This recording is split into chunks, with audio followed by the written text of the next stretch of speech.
Boa noite, queridos irmãos, a graça, a paz do nosso Senhor Jesus Cristo.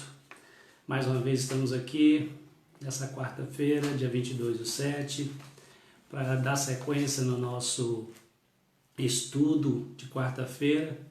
Os irmãos estão acompanhando aqui o livro do Apocalipse, tem sido uma bênção para nós. Já de início peço desculpas, justificando aqui a ausência da Keila hoje, que ela está no departamento médico, não está muito bem, sentindo mal, aí ela não está aqui hoje para fazer a tradução na língua em sinais para os nossos irmãos. Mas vamos dar sequência no nosso estudo, nós vamos orar, agradecer ao nosso Deus por mais um dia de vida, por mais essa semana na qual Ele nos concede saúde e força. Pai querido, Deus de amor, de misericórdia, Pai, que nesta noite possamos estar aqui com nossos corações puros, limpos, abertos, prontos para receber do Senhor a sabedoria que vem da Tua Palavra, que ela possa ser viva e eficaz na nossa vida. Abençoe a todos que estão ouvindo, que estão assistindo nesse momento e que possamos estar aqui em reverência ao Senhor, em comunhão com o Senhor, através do Teu Santo Espírito. Em nome de Jesus. Amém.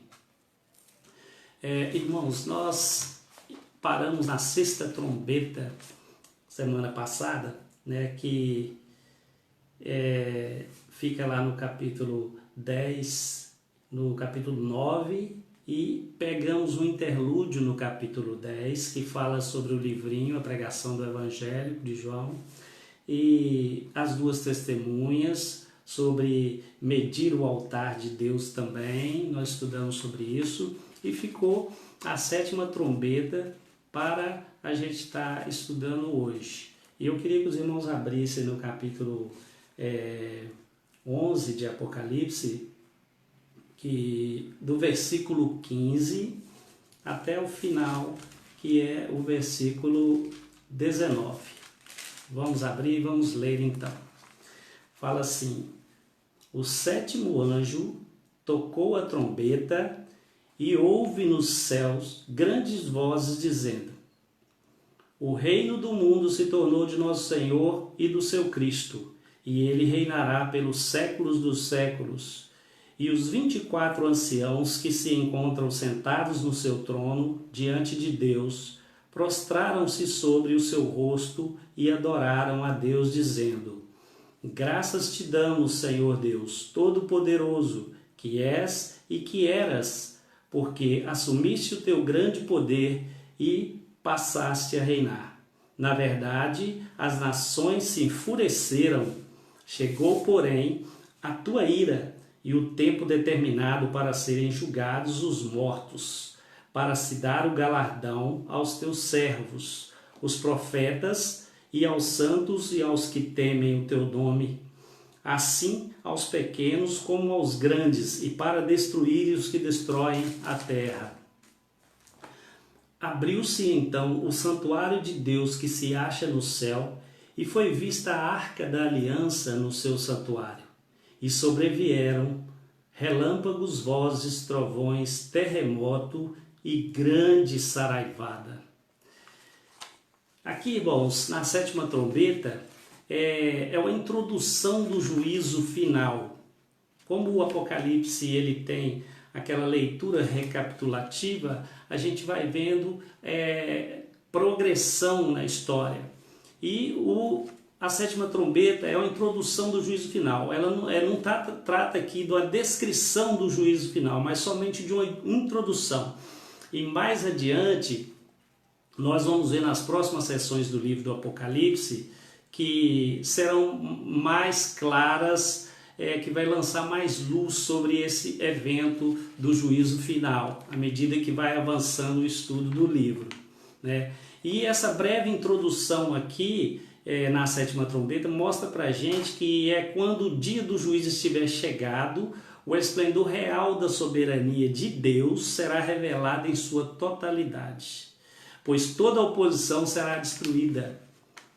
E nesse momento, o reinado de Cristo será pleno. e ele reinará vitoriosamente para sempre. É isso que está dizendo aqui. E é descrito também a igreja, representando aqui na figura dos 24 anciãos, né, que se prostram e estão regozijando e adorando ao Senhor aqui, porque foi dado o reino para sempre a ele. E quando fala lá aquele que era e que é, não fala assim o que há de vir, porque aqui ele já veio. Então a igreja ela está ali jubilando, né, a alegria nos céus. E eles acreditam ali ter vencido quando mataram, né, tantos mártires. Os povos do mundo ali estão enfurecidos com essa vitória de Cristo, porque eles creem que venceram, né, porque mataram muitos mártires, mas agora ali chegou um momento da vindicação, na justiça de Deus, a ira de Deus vem sobre eles. E nesse momento ali, os perseguidos que morreram, os santos todos da história, receberão seus galardões e os perseguidores serão punidos. É uma descrição que está ali. No versículo 19, o apóstolo João, ele vê uma figura simbólica. E nessa figura ali é o templo de Deus que está sendo totalmente revelado, né? A Arca da Aliança pode ser vista, algo que era somente o sacerdote que adentrava no Santo dos Santos, agora ela pode ser vista. E dela sai, ali ouvindo João ver relâmpagos, vozes, trovões, terremotos e uma grande saraivada, ou seja, juízo saindo do trono de Deus para punir os ímpios na terra. Significa que a arca ali ela foi revelada, né? E representa também o pacto da graça que Deus fez com o homem. A comunhão entre Deus e o seu povo baseada na expiação de Cristo. É isso que significa a visão da arca. E para os salvos a visão da arca representa uma infinita misericórdia, né, de Deus e a justificação também que há para os eleitos de Deus naquele momento. Enquanto para os ímpios, essa mesma arca é símbolo de ira. Essa ira é totalmente revelada naquele momento ali. Por isso é que seguem relâmpagos, vozes, trovões, terremotos e saraivada. Agora já não há mais tempo para o arrependimento. Chegou o dia da ira do Senhor. Então é isso que a sétima trombeta vem nos relatar. É uma introdução do juízo final. E mais assim para frente, como eu disse, nas sessões que virão, nós teremos mais luz sobre esse assunto que é mais progressivo e vai desenrolar mais a história desse juízo para nós. Então, sendo assim, a gente encerra essa e vamos iniciar uma outra sessão no capítulo 12, que é um assunto também bastante emblemático, é o início da quarta sessão, que vai ali do capítulo 12 até o 14. E a gente vê ali a história da mulher e do dragão no Apocalipse. É muito interessante. Então nós vamos abrir no capítulo 12, eu vou ler o capítulo 12 e nós vamos estar ali dando luz a esse texto do Apocalipse, que é muito interessante. É um dos mais discutidos também dentro do livro. Então, Apocalipse 12, vamos ver lá. Viu-se grande sinal no céu, a saber, uma mulher vestida de sol, com a lua debaixo dos pés, e uma coroa de 12 estrelas na cabeça, que, achando-se grávida, grita com as dores de parto, sofrendo tormentos para dar à luz. Viu-se também outro sinal no céu, e eis um dragão grande e vermelho, com 7 cabeças, 10 chifres, e nas cabeças 7 diademas. A sua cauda arrastava a terça parte das estrelas do céu, as quais lançou para a terra, e o dragão se deteve em frente da mulher, que estava para dar à luz, a fim de lhe devorar o filho quando nascesse. Nasceu-lhe, pois, um filho varão, que há de reger todas as nações com cetro de ferro, e o seu filho foi arrebatado para Deus até o seu trono. A mulher, porém, fugiu para o deserto, onde lhe havia Deus preparado lugar para que nele a sustentem durante 1260 dias. Nós vamos parar aqui, vamos começar a introdução, né? Então aqui, João está vendo mais um grande sinal nos céus, né? Ele vê uma mulher vestida de sol, né? E com a lua embaixo dos seus pés, grávida, com 12 coroas, né? Com 12 uma coroa com 12 estrelas na cabeça. Que mulher é essa, né? Essa mulher é narrada juntamente com a perseguição de um dragão. É um dos textos mais conhecidos e debatidos do livro do Apocalipse. A figura do dragão fica claro para nós que é Satanás. João mesmo vai dizer para a gente que é a antiga serpente, Satanás, o diabo, que é o grande dragão do Apocalipse. Ou seja, ele evoluiu em sua maldade, hoje ele é chamado de um grande dragão. E a figura do filho da mulher, ninguém tem dúvida que também é Jesus Cristo. Praticamente tem um consenso em todas as opiniões. Agora, com relação à mulher, já existe debate e já existe linhas de interpretações diferentes uma da outra. Quem será essa mulher? Né? O católico, né, o catolicismo, ele defende que essa mulher é Maria, né? E ele entende que é símbolo de Maria. E ela ali vista nos céus é o símbolo da ascensão de Maria. Então essa é a ideia do catolicismo.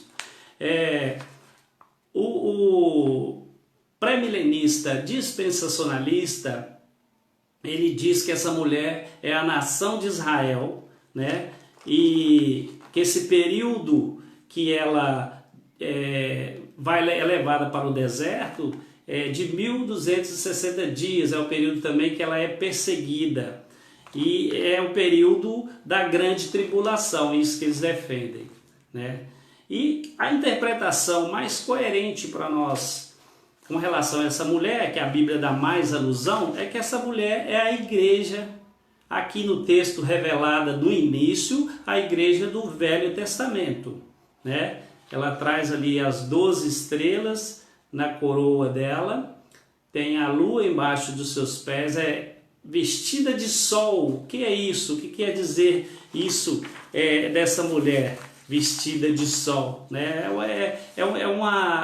mulher é gloriosa, a igreja ela tem a glória que Cristo a transmite, a deu como gloriosa, a comprou. Então nós vemos aqui que o propósito inicial desse dragão é destruir o filho da mulher, que é Cristo. E por causa disso a mulher é perseguida por ele, né? E a fim de que o nascimento do menino fosse evitado. Esse dragão está tentando fazer com que esse menino não venha. Por que será? Esse conflito ele é anunciado para a gente lá no início da Bíblia, né?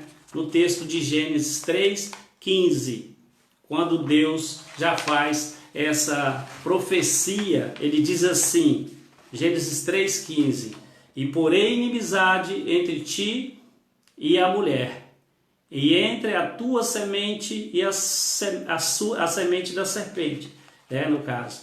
Esta te ferirá a cabeça e tu lhe ferirás o calcanhar. Ou seja, o descendente da mulher iria ser ferido pela serpente, que é chamada aqui no Apocalipse de dragão, e esse filho feriria a serpente na cabeça. Então, na ânsia dessa destruição desse filho, esse dragão vem perseguindo a sua descendência, a sua igreja, vem perseguindo os seus descendentes desde o início, né? E a semente da mulher no Gênesis 3 é o filho varão do Apocalipse 12, né? E a serpente é o dragão também. Podemos ver aqui uma realidade desse conflito anunciado lá no princípio da Bíblia, como eu disse, né? E por todo o Antigo Testamento também é relatada essa tentativa frustrada de Satanás de e acabar com essa promessa de Gênesis 3, né? De destruir essa promessa, de burlar essa promessa. E no Antigo Testamento tem várias referências que comprovam que o simbolismo dessa mulher no Apocalipse é uma referência à igreja, né? Nós podemos lá ver Isaías 51, 54:1 também, Oséias 2:1, né? E essa igreja ela forma um só povo escolhido em Cristo, um só rebanho, uma só nação, né? Uma só esposa, ela é a noiva do Cordeiro, né? E uma única nação santa, que é um povo de propriedade exclusiva de Deus.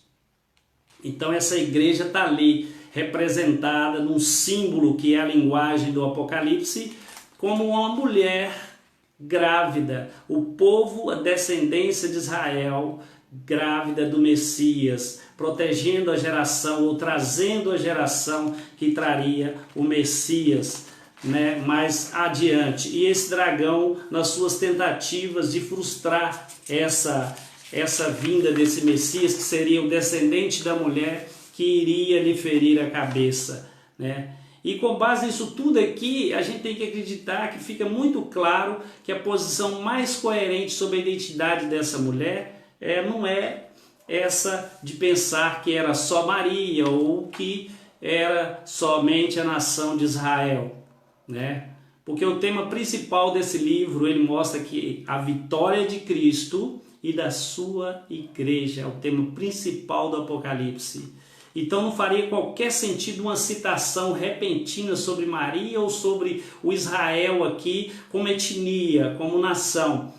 Isso quebraria o estilo e a organização do raciocínio, do conteúdo desse livro do Apocalipse, né? E além do mais, seria também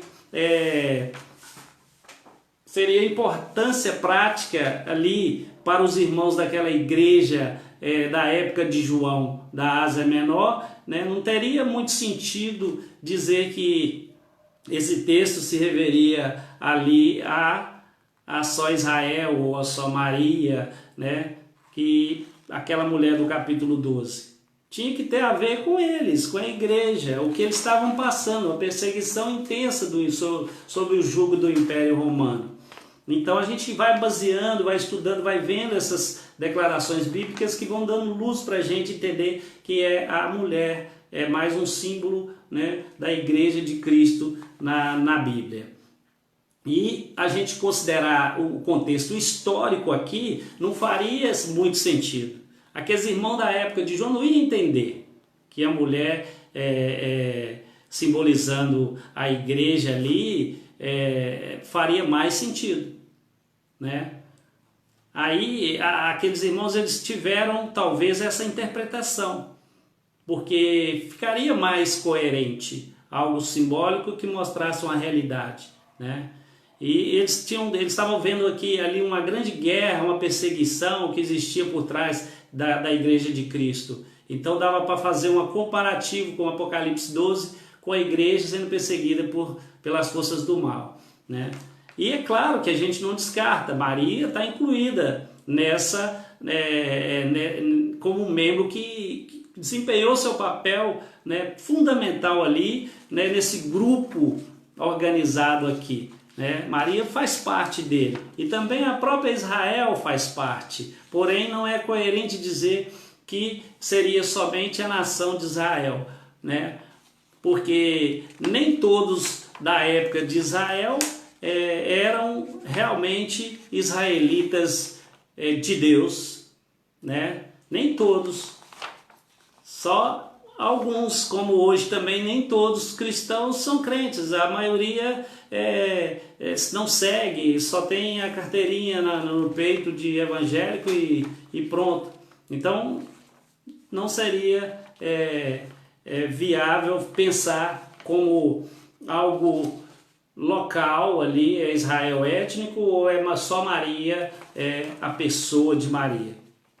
Então nós chegamos aqui numa conclusão que o símbolo dessa mulher é a única igreja de Cristo em todos os tempos. Então, ali, até para a gente compreender melhor, no capítulo 12, né, refere-se primeiramente apenas à igreja do Antigo Testamento. Depois do versículo 13, a descrição passa a incluir os santos da nova era, da nova presente era que vivemos, né? Que enfatiza mais a igreja do Novo Testamento, né? Porque no versículo 17 ele deixa muito claro para nós que o dragão foi pelejar com o restante da sua descendência, os que guardam os mandamentos de Deus e têm o testemunho de Jesus. Então, uma mulher, né, fez o seu papel e os descendentes dela continuaram o seu papel e continuaram sendo perseguidos, só que de uma forma diferente, né? A perseguição ela mudou a figura, né? E vamos ver a descrição dessa mulher aqui.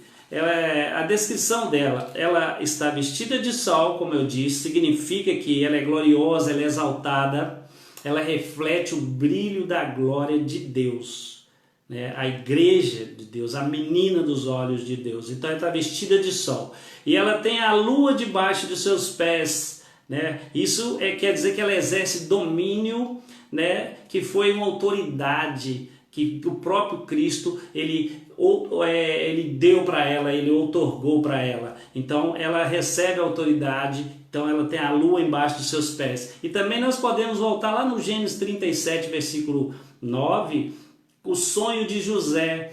Ele tem um sonho que ele via 11 estrelas curvadas diante dele e também o sol e a lua. Ele já estava visualizando ali uma profecia que acontecia mais adiante com ele, aconteceria mais adiante. Ele se tornou governador do Egito e seus irmãos se renderam aos pés dele, que eram 11, com ele 12. E a lua e o sol representados como os patriarcas daquela geração, Jacó e a sua esposa. Então, podemos ver também que o Velho Testamento, nesse sentido, já apontava para essa igreja, essa mulher, né? Essas 12 tribos de Israel, vinda da família de Jacó. E essa mulher, ela está grávida, o que significa que ela tem ali uma grande missão, dar à luz a Cristo, segundo a carne, conforme nós vemos lá em Romanos 9, versículo 5. E aqui é mais uma referência da igreja do Antigo Testamento, né? Daquele povo escolhido por Deus, pela qual o Messias viria a esse mundo. E esse processo ali não foi nada fácil, nós sabemos disso, porque o dragão perseguiu ferozmente esse povo, né? Essa igreja, essa mulher, mas Deus aguardou.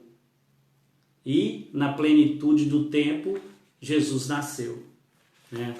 É muito legal a gente poder dar luz a esse texto dessa forma. E a gente vê também que essa mulher ela é protegida por Deus, como no versículo 6 até o 14. O livro do Apocalipse mostra essa proteção de uma forma maravilhosa, né? E a gente sabe que a igreja é selada. Está lá em Apocalipse 7:3, Apocalipse 9:4, fala sobre esse selo que tem a igreja. Ela é medida e separada, como nós vimos semana passada, Apocalipse 11, versículo 1. E no capítulo 12 aqui, a gente vê que ela recebe asas. Quem lê o texto todo vai ver que ela recebe asas, está no versículo 14. Isso significa que Deus protege pessoalmente o seu povo do poder perseguidor do dragão e de seus aliados. E durante 1260 dias, que simboliza o período da igreja e da pregação do evangelho, né? A igreja está protegida. Isso não significa ausência de problemas, irmãos. Ela está protegida, mas não quer dizer que ela não teria problema. Ao contrário, né? Significa que nada pode parar o avanço da pregação da palavra.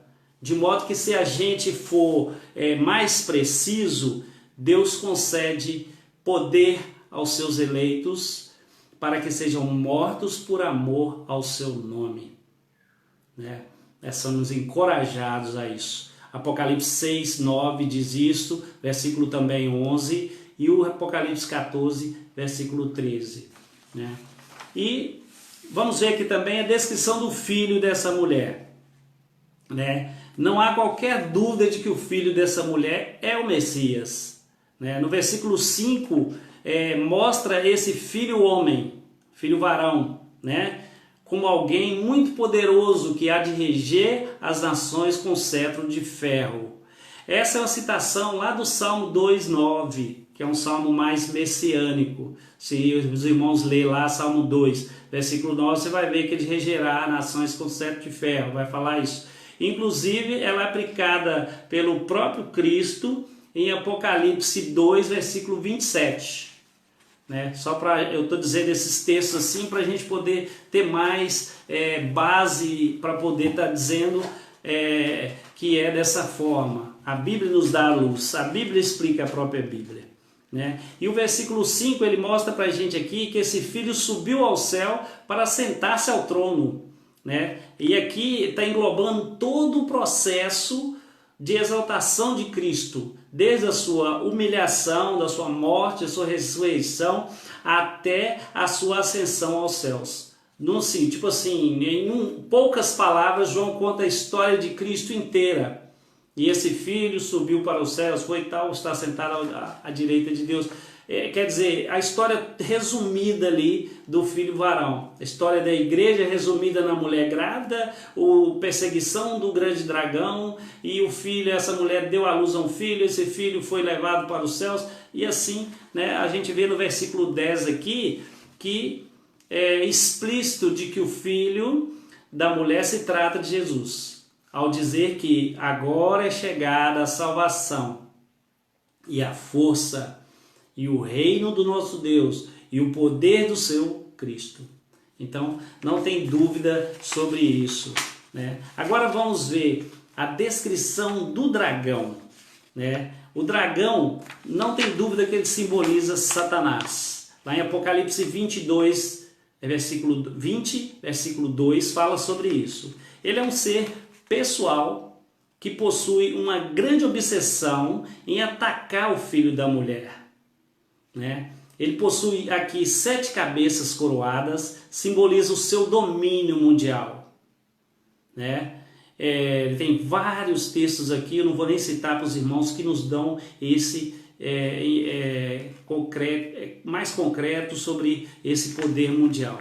Essas coroas não são coroas de glória que ele tem e de vitória, mas são coroas de pretensa autoridade. Ele pretende ter essa autoridade, né? Pois ele tenta ser um imitador de Cristo, do Cordeiro.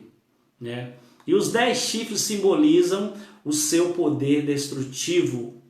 Né? Ele recebe o 10 no Apocalipse, é número do mal. É o número do mal. Então ele recebe um poder de destruição muito grande, de maldade. Ele tem esses 10 chifres. Ele é blindado por nações que são dominadas por ele também. O próprio Jesus diz que o dragão veio para matar, roubar e destruir. João 10:10. Então a gente vê a força desse dragão. O nosso inimigo é o inimigo da igreja de Cristo, e ele durante toda a era, ele ataca, ele tenta destruir, ele arranja todos os meios. Né? E aqui tem algo que é muito importante que é descrito. Satanás cai, está dizendo mais para o final. O capítulo 12 mostra que Miguel e seus anjos lutaram contra o dragão e seus anjos. O dragão e seus anjos não foram apenas derrotados, né? Mas também foram expulsos do céu. Ele é lançado, sabe para onde? Para a terra, no versículo 9. Aqui nós sabemos que, ao contrário do que assim, muita gente pensa, a morada de Satanás, muita gente acha, Satanás é o rei do inferno, mora no inferno. Não, Satanás, a morada dele é na terra atualmente. Né? E essa expulsão não se refere a uma queda, daquela queda inicial de Satanás. Ele já era um ser caído lá no Éden, quando ele apoderou-se da serpente e ele fez com que Eva e Adão viessem também à queda. Ele já era um ser caído. Aqui está dizendo uma derrota moral, né? É uma derrota no tempo da crucificação, ressurreição e ascensão de Cristo, quando Cristo recebe toda a autoridade, igual nós vimos lá, antes dele abrir os selos do livro, ele é entronizado nos céus. Nesse momento, ele dá a ordem a Miguel, né? Pode ver aqui no versículo 10 que fala assim, uma grande voz João escuta falando assim, o acusador de nossos irmãos é derrubado, né?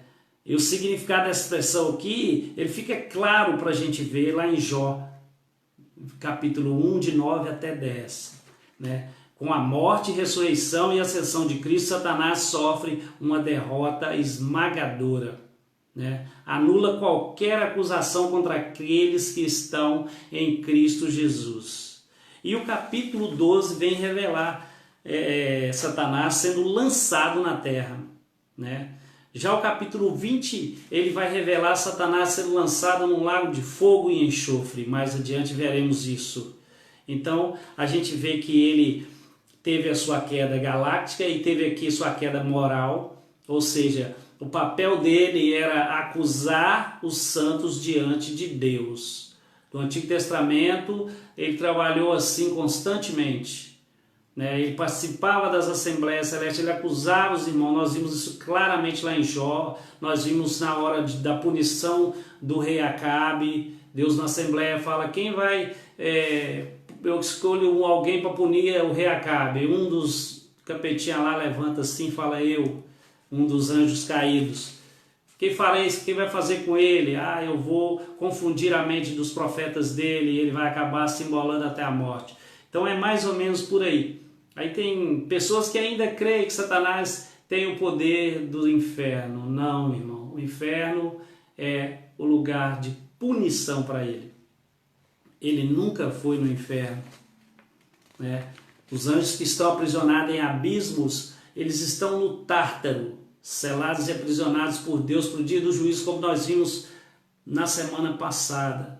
Agora, Satanás, a casa dele atual é a terra, e ele age conforme a sua força, e ele vai crescendo em maldade cada vez mais, tentando tragar os descendentes da mulher, aqui do capítulo 12 que nós vimos, né? E do versículo 13 até o versículo 18, eu vou ler para a gente entender melhor isso que eu estou dizendo. Quando, pois, o dragão se viu atirado para a terra, perseguiu a mulher que dera à luz ao filho varão, né? E foram dadas às mulheres 2 asas da grande águia, para que voasse até o deserto, ao seu lugar, aí onde é sustentada durante um tempo, tempos e metade de um tempo, fora da vista da serpente. Então a serpente arrojou da sua boca, atrás da mulher, a água como um rio, a fim de fazer com que ela fosse arrebatada pelo rio. A terra, porém, socorreu a mulher, e a terra abriu a boca e engoliu o rio que o dragão tinha arrojado da sua boca. Irou-se o dragão contra a mulher, e foi pelejar com o restante da sua descendência, e os que guardam os mandamentos de Deus e têm o testemunho, e se pôs em pé sobre a areia do mar. Ou seja, depois da queda do dragão, ele caiu em pé sobre a areia do mar. O que isso quer dizer? O mar significa nações, povos, línguas, raças. Mais adiante nós vamos ver João mesmo explicando isso, o anjo falando, calma João, vou te dizer, é isso e isso e tal. Então nós vamos ver que o mar aqui é as nações, e ele se viu diante das nações enfurecido, a fim de tragá-los, né? Pôs em pé na areia do mar, quer dizer, ele está ali pensando e bufando, o que farei agora? No capítulo 13, nós vamos ver o que ele vai fazer, né? O que ele fará, né? E como ele falhou em destruir o filho da mulher, ele volta a atenção ele volta a sua atenção para a mulher, né? Ele não conseguiu destruir o filho, ele volta a atenção para a mulher. Aí ele tenta afogar essa mulher, como nós vemos aqui, com um rio de mentiras, desilusões, falsas ideologias, filosofias, né? E com toda a sua cólera, ele vai pelejar contra os fiéis da igreja.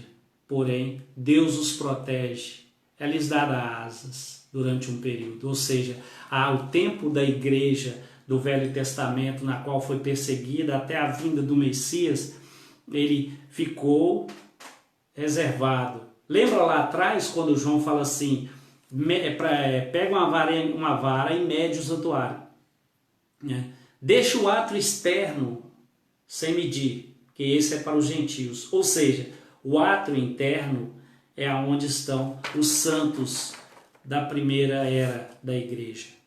O Antigo Testamento, os santos das 12 tribos de Israel. E o átrio aberto, sem medição, porque ainda não está completo, é o nosso átrio, né? É a era que estamos vivendo. E Deus nos protege de forma que a gente vê no decorrer da história da igreja, né, que Deus, mesmo a gente sendo levado até um ponto de martírio às vezes, Ele nos dá o consolo de vida eterna, um consolo sem lágrimas, um consolo espiritual que é muito mais forte do que o carnal, né? E aqui nos capítulos seguintes do Apocalipse, nós vamos ver que o dragão vai sendo frustrado em seus planos e as suas mentiras, suas fraudes não surtem muito efeito diante da igreja verdadeira. Aí ele recruta aliados para servir a ele nessa missão, né? E nós vamos ver a besta que sobe do mar, a besta que sobe da terra, a grande Babilônia. E aqui a gente vai ver isso assim na sequência, e também depois nós vemos a destruição deles. Porém, eles têm uma vitória parcial sobre a igreja, mas a deles está decretada já por Deus, né? E todos eles serão derrotados, conforme nós vamos ver lá no capítulo 17, versículo 20, e mais adiante, o tratamento com Satanás sendo lançado no lago de fogo e enxofre. Mas antes disso, eles têm ódio da igreja, eles trabalham de dia e de noite em prol de destruir a igreja, moralmente, filosoficamente, teoricamente, colocando confusão na cabeça dos seus líderes, dos seus profetas, dos seus de todo um aparato ali que envolve o sistema chamado igreja, né? E para concluir aqui, irmãos, eu reconheço que todas as correntes escatológicas, elas possuem suas dificuldades ao pensar, né? E isso, todas têm algo em comum, né? Que todas creem na vinda de Cristo, creem na ressurreição, creem na vida eterna, né? E na consumação dessa presente era que nós vivemos. Temos isso em comum. Agora, embora pessoalmente eu não concorde com algumas interpretações por não encontrar muita fundamentação bíblica suficiente para isso, né? Eu respeito os irmãos que pensam em outra posição, que tem outro tipo de pensamento diferente da que eu tenho, de que a igreja também compartilha, né? Porque nós presbiterianos seguimos uma linha de doutrina que é bastante coerente com a palavra de Deus, né? E o melhor de tudo isso, meus irmãos, de tudo isso que a gente fala, que a gente discute, ou discute assim entre linhas, não debatendo com ninguém, né? O melhor de tudo é que juntos nós temos a esperança de que um dia nós iremos compreender todas estas coisas de forma definitiva na presença do nosso Senhor e ao lado dele. Isso é um consolo muito grande para nós, né? E eu concluo aqui, né, falando para os irmãos que não importa os problemas da vida, não importa as coisas que surgem no nosso caminho, não importa que elas venham tentar nos confundir, tentar nos desviar desse caminho na qual Deus traçou para nós. É necessário que nós estejamos firmes na rocha que é Cristo, porque só Ele é que pode nos dar consolo, alívio, enxugar nossas lágrimas, nada como um dia após o outro. Quantas vezes nós já dormimos angustiados com problemas e acordamos com um sol brilhante no nosso rosto, mostrando que estamos vivos, que Cristo está nos dando mais uma oportunidade, que Deus está conosco. E a Bíblia nos serve de consolo, de aprendizado, nos mostra que servir a Cristo é o melhor caminho. O outro é o caminho da perdição, o caminho do dragão. Amém, meus queridos? Vamos fazer uma oração, encerrando aqui. E semana que vem nós vamos iniciar o capítulo 13, que é um assunto também bastante discutido, mas é um assunto muito interessante também, que é os aliados do dragão sendo levantados por ele depois dessa queda que ele sofreu. E ele se põe de pé diante das nações para levantar esses aliados, para fazer com que o máximo de criaturas seja levado com ele para o lago de fogo e enxofre. Vamos orar? Pai querido e Deus de amor, te agradecemos, ó Pai, mais uma vez por tudo que o Senhor tem nos dado, pela vida principalmente, a oportunidade, ó Pai, de desfrutarmos da Tua Palavra como um alimento para a nossa alma, para a nossa vida, para o nosso espírito. Pai, eu peço que abençoe a todos que estão assistindo a esse vídeo nesse momento e aos que irão assistir. Toca no coração deles, ó Pai, para que eles venham sentir a verdadeira essência do que é servir ao Senhor em espírito e em verdade, em ter o Senhor como prioridade na vida, e que as outras coisas se tornem secundárias para nós, para que possamos ter uma vida e vida em abundância na presença do Senhor. Mesmo que venham aflições, confusões, mas nós estamos baseados em algo que nos dá esse suporte, que é o nosso Senhor Jesus Cristo. E é em nome dele que eu te agradeço por esse estudo de hoje e pela vida de todos que estão compartilhando conosco. Amém. Fiquem com Deus, irmãos. Até semana que vem.